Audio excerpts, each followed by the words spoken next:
সরকারের কোনো পরিকল্পনা আছে কিনা যে বিনা সুদে ব্যাংক ঋণের কোনো ব্যবস্থা সরকার করবে কিনা। বর্তমান সরকার মাননীয় প্রধানমন্ত্রী বৈদেশিক কর্মসংস্থানের প্রতি বেশ একটা আগ্রহ এবং গুরুত্ব আছে। তার পরামর্শ আছে এই সেক্টর নিয়ে কিভাবে ডেভেলপ করা যায়।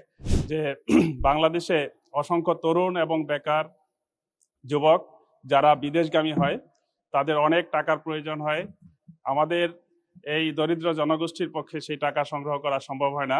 এই ক্ষেত্রে সরকারের কোনো পরিকল্পনা আছে কিনা যে বিনা সুদে ব্যাংক ঋণের কোনো ব্যবস্থা সরকার করবে কিনা, এই ব্যাপারে মাননীয় মন্ত্রী মহোদয়ের নিকট আমি জানতে চাই। ধন্যবাদ মাননীয় স্পিকার। মাননীয় সদস্য, আপনাকে ধন্যবাদ। তারকা চিহ্নিত প্রশ্ন 100 সংসদে উত্থাপিত হলো।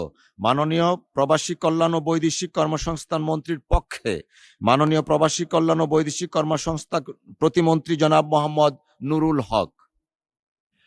মাননীয় স্পিকার, আপনাকে ধন্যবাদ। আপনার মাধ্যমে মাননীয় সংসদ সদস্যকেও ধন্যবাদ একটি গুরুত্বপূর্ণ বিষয় সামনে আনার জন্য, সংসদের সামনে আনার জন্য।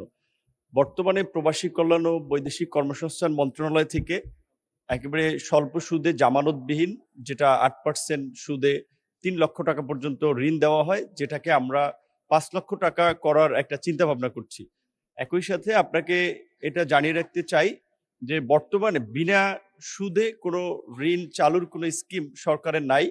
তবে আমাদের দেশের বর্তমান সরকার মাননীয় প্রধানমন্ত্রী বৈদেশিক কর্মসংস্থানের প্রতি বেশ একটা আগ্রহ এবং গুরুত্ব আছে।